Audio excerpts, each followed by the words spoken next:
आपके जीवन में कई बार ऐसा होता होगा कि कई चीज़ें सामने से गुजर जाती होंगी, लेकिन आप उन्हें नज़रअंदाज कर दिया करते होंगे।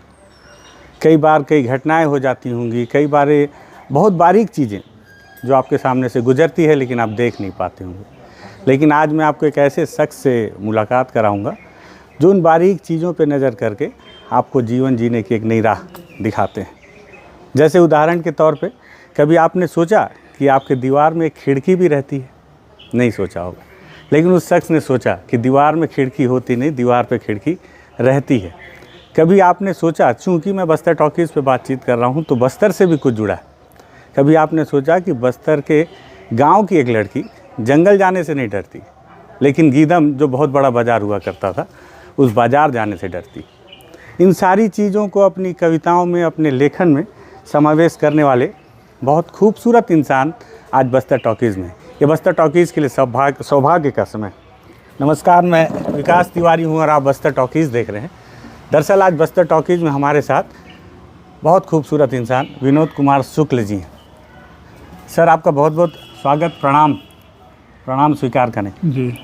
आज बहुत खूबसूरत दिन है। दरअसल आज हमारे भाई हर्ष और जिनेंद्र ने एक कैलेंडर बनाया है जिसका विमोचन भी किया है। कैलेंडर का नाम है विनोद कुमार शुक्ल की 12 कविताएं। और कितना खूबसूरत इत्तेफाक है कि कैलेंडर भी है, इसमें कविताएं भी हैं और उस कविता की रचना करने वाले विनोद कुमार शुक्ल जी भी हैं। दादा, अगर मैं आपको दादा कहूँ तो कोई दिक्कत तो नहीं? ना, मुझे कोई दिक्कत नहीं। ये बताएं कि बहुत छोटी छोटी चीज़ें हैं। एक दीवार पर एक खिड़की रहती थी, बहुत सारी कविताएं हैं। मैं पढ़ने में थोड़ा सा कमज़ोर हूँ, बहुत सारी कविताएं पढ़ा नहीं हूँ आपकी, लेकिन मैं जानना चाहता हूँ कि इतनी छोटी सी चीज़ से आपने जीवन के कई सार लिखे हैं कि गीदम की एक लड़की को जंगल जाने से डर नहीं लगता, गीदम के बाज़ार जाने से डर लगता है। क्या सोच होती है जब आप लिखते हैं तो ऐसे, मतलब सरल शब्दों में बड़ी बात कहने की? नहीं, ये बताना तो बहुत ज़्यादा मुश्किल है।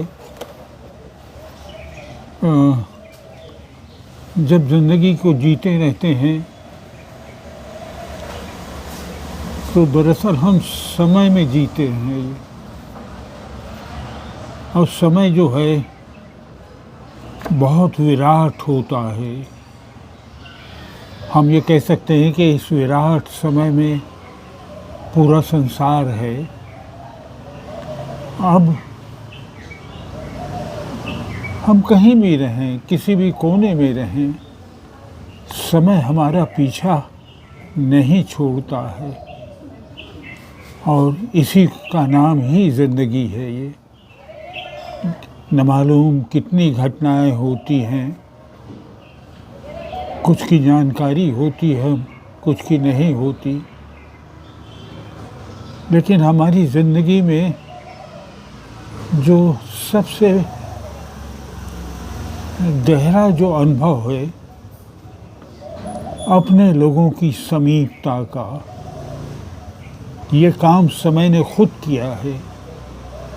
मनुष्य एक ऐसा प्राणी है कि उसने इस समय की समीपता में जो है साथ में आसपास रहने वाले मनुष्य को करीब लाकर रख दिया है। साथ में होना मनुष्य का स्वभाव है, यही मनुष्यता है। दरअसल हम मनुष्यता में ही जीते हैं, और अपनी मनुष्यता को कायम रखने का मतलब है अपने को, अपने लोगों को, अपने परिवार को, अपने संसार को जिंदा रखना।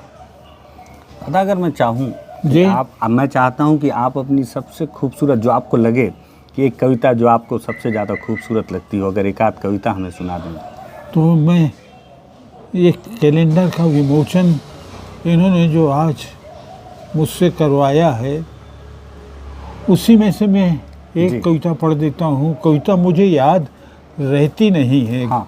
कैलेंडर मेरे पास में है। हाँ, कैलेंडर आपके पास में है। तो ये बहुत खूबसूरत है, ये मुझे बहुत पसंद है। कैलेंडर में जनवरी के महीने में,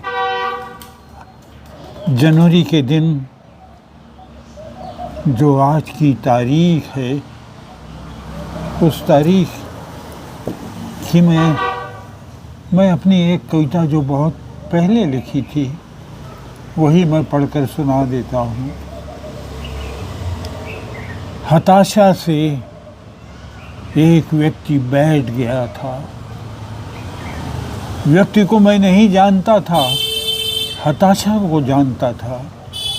इसलिए मैं उस व्यक्ति के पास गया, मैंने हाथ बढ़ाया, मेरा हाथ पकड़कर वो खड़ा हुआ।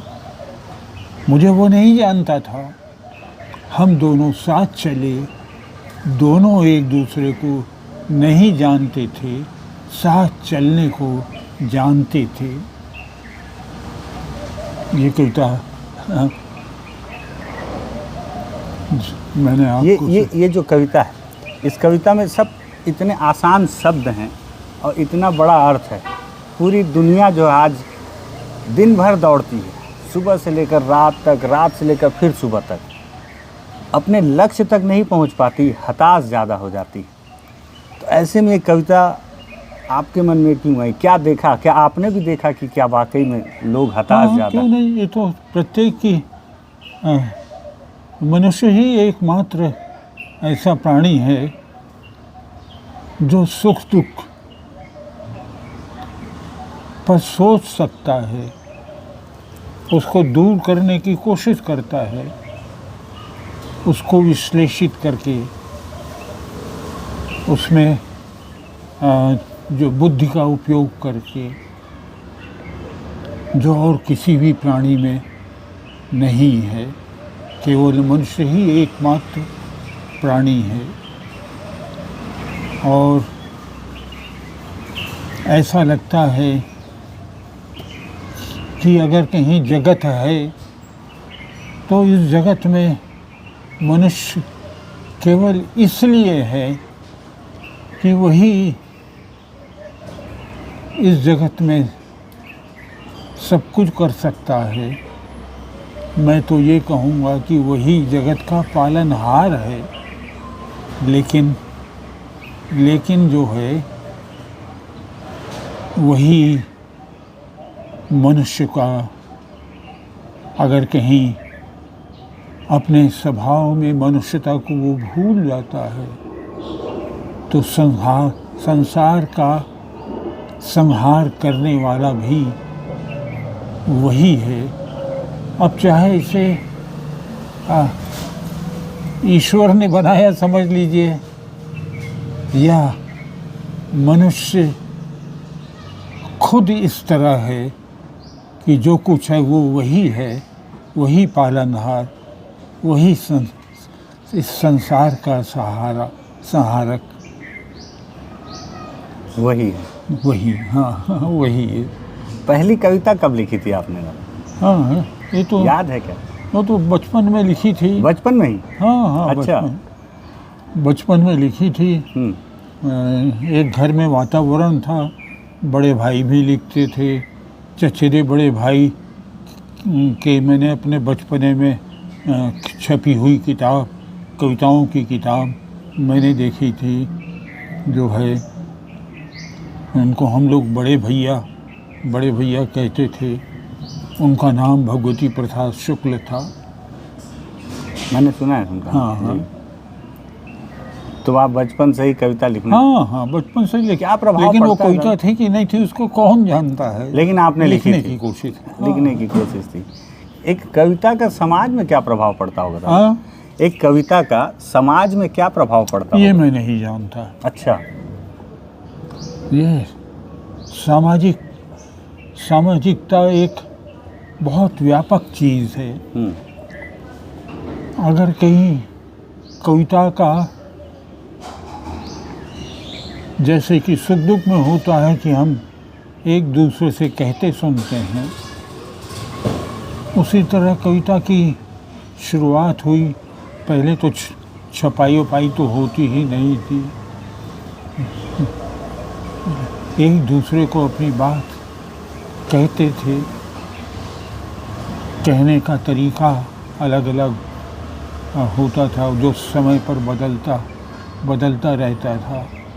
एक स्थिति आई कि उस कथन में नाटकीयता भी हुई। उस कथन में कविता के पाठ में छंद भी आ गया, उसमें गायन भी होने लगी। तो उस गायकी से भी अपनी बात कहने का एक चलन हुआ और ये चलन तो फैलता चला गया। यही फैलना और चलते चले जाना ही सामाजिकता होती है।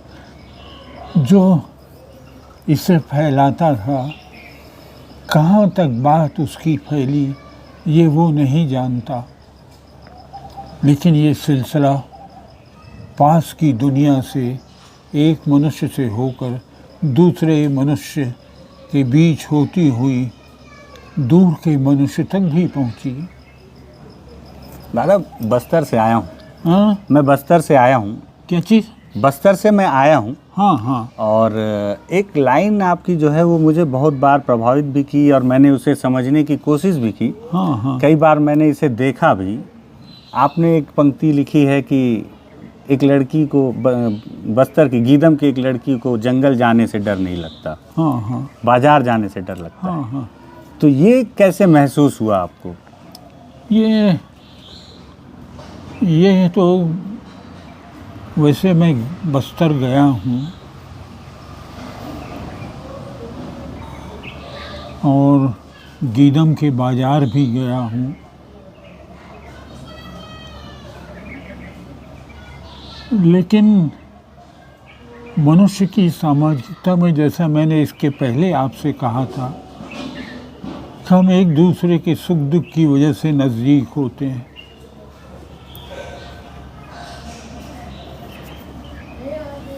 और ये कथन एक सामाजिकता के रूप में आती है। जिस स्थिति में, जिस सामाजिक स्थिति में मैं आज हूँ, उसमें मीडिया का बहुत बड़ा रोल है और इस मीडिया के तरह तरह के बहुत से साधन हैं।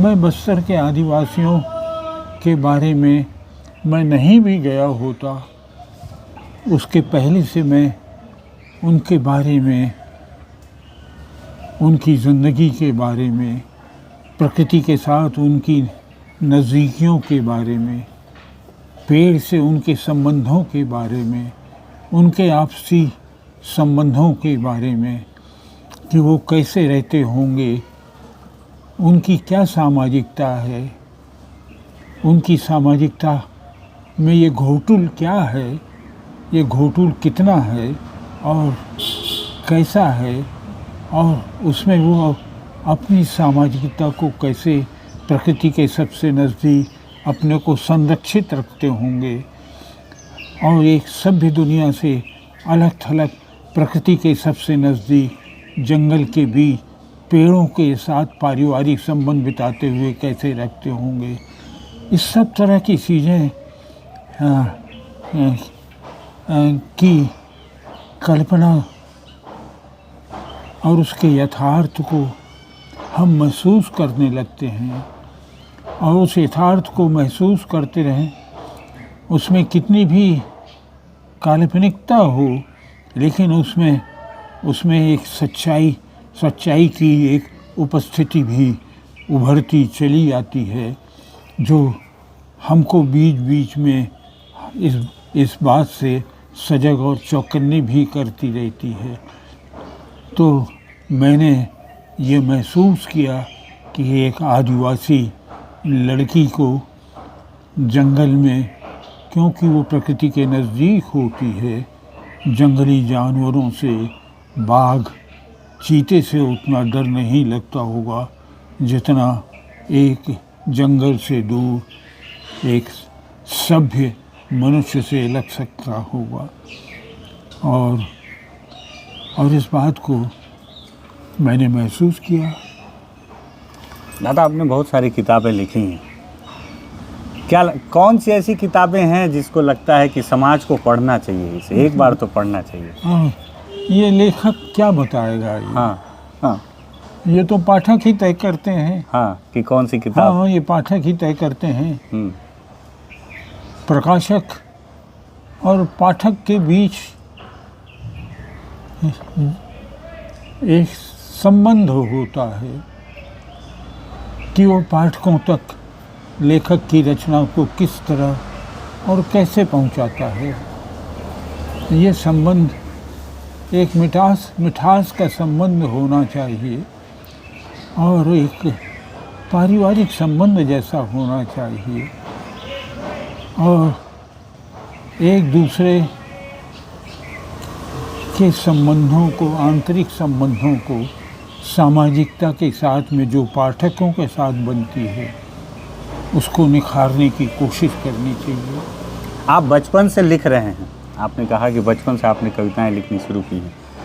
आज आपकी इतनी उम्र हो गई है, आज आपकी इतनी उम्र हो गई है, लेखन की शैली में कुछ बदलाव देखते हैं पहले और अभी के तुलना में?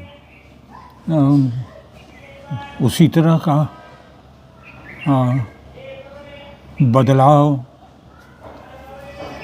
देखते हैं जैसे बचपन से आदमी बड़ा होता है और एक सामाजिकता के साथ में बड़ा होता है, संबंधों के साथ में बड़ा होता है, जिसमें आस-पास पड़ोस और रिश्तेदारियाँ होती हैं, मित्रता होती है, सामूहिकता होती है। उसी के साथ मैं बड़ा हुआ। अब वो आदिमन जो मनुष्य का होता है वो जंगलों में कहीं शायद आदिवासियों के बीच में बची हो। अब तो हम लोग एक सभ्य समाज में रह रहे हैं, एक ऐसी सभ्यता में रह रहे हैं जो वैश्विक सभ्यता की और जो है नए मीडिया के प्रचार प्रसार से तत्काल अपने आप को प्रस्तुत कर सकती है और कर रही है। सभ्य समाज से मतलब आदिवासी समाज आज भी? हाँ, आदिवासी समाज अब उतना आदिवासी समाज नहीं रह गया है। आज की मीडिया का, ख़ास करके टेलीविज़न और मोबाइल जैसी मीडिया, अब चीज़ें शहर की तरफ बढ़ती चली जा रही हैं। सामाजिकता, राजनैतिकता की और अग्रसर हो रही है इसी मीडिया के सहारे। अब समाज सामाजिक कम, राजनैतिक ज़्यादा होने लगा है ये। और इस राजनीतिक समाज में जो है आदमी को अपने सामाजिकता, मनुष्यता की सामाजिकता की शुद्धता को बचा पाना बहुत मुश्किल है। दादा, पाठकों में भी बदलाव आया है क्या? पहले जो पढ़ते थे और आज जो पाठक? क्यों नहीं, वो भी तो है, समाज का हिस्सा। समाज का हिस्सा है। हाँ, तो जैसे लेखक और लेखन और उसके आसपास में परिवर्तन आता है। ये सारा आसपास जो कुछ भी है वो पाठकों का भी आसपास है, वैसा ही है, कोई अंतर नहीं है। हम एक दूसरे के समीप हैं। हाँ, पूरक हैं। तो दादा से बातचीत और लंबी हो सकती है, लेकिन मुझे लगता है कि अभी बहुत शॉर्ट में हम बातचीत करना चाहते थे। और दादा के ऊपर एक जो ये कैलेंडर लॉन्च किया गया है विनोद कुमार शुक्ल जी की, और इसमें 12 कविताएं भी हैं। ये कैलेंडर आपको कैसे मिलेगा? हर्ष, अगर मान लो कैलेंडर हमारे दर्शकों को चाहिए हो तो कैसे प्राप्त कर सकते हैं? तो इसके बारे में मैं आपको डिस्क्रिप्शन में भी लिख कर बता दूंगा। और दादा की बहुत सारी किताबें हैं। किस तरह की लेखनी है मैं जो बताऊंगा वो तो शायद बहुत कम होगा। आप इनकी किताबें जब पढ़ेंगे तो आपको समझ में आएगा, क्योंकि मुझे पता है कि मेरे जो दर्शक हैं उसमें बस्तर के अंदरूनी इलाकों में भी ऐसे बहुत सारे दर्शक हैं जो आज आपके कहे अनुसार वो आदिवासी समाज ही हैं, जो आज भी इस सभ्यता के साथ में जुड़े नहीं हैं। तो ऐसे जो दर्शक हैं जो चाहते हैं कि विनोद कुमार शुक्ल जी को पढ़ें, तो उन्हें भी मैं पूरी डिटेल डिस्क्रिप्शन में डाल दूंगा। और साथ ही साथ मैं दरअसल चाहता था कि आज बस्तर टॉकीज़ में आज का ये जो वीडियो है वो अमर हो जाए। मैं चाहता था कि एक बार, बहुत दिनों से मेरी इच्छा थी कि मैं एक बार, बहुत छोटी सी सही लेकिन दादा से मेरी बातचीत हो, और वो बातचीत आज पूरी हुई। और आज का समय काफ़ी खूबसूरत है क्योंकि आज कैलेंडर भी लॉन्च किया गया है। अगर आपको लगे कि ये बातचीत बहुत शॉर्ट में ही सही लेकिन बहुत खूबसूरत थी तो इस वीडियो को शेयर ज़रूर कर दीजिएगा। बस्तर टॉकीज़ को सब्सक्राइब कर दीजिएगा, और किताबों की सारी जानकारियाँ आपको मैं उसमें डिस्क्रिप्शन में लिख दूँगा, तो आप चाहें तो किताबें पढ़ सकते हैं। धन्यवाद।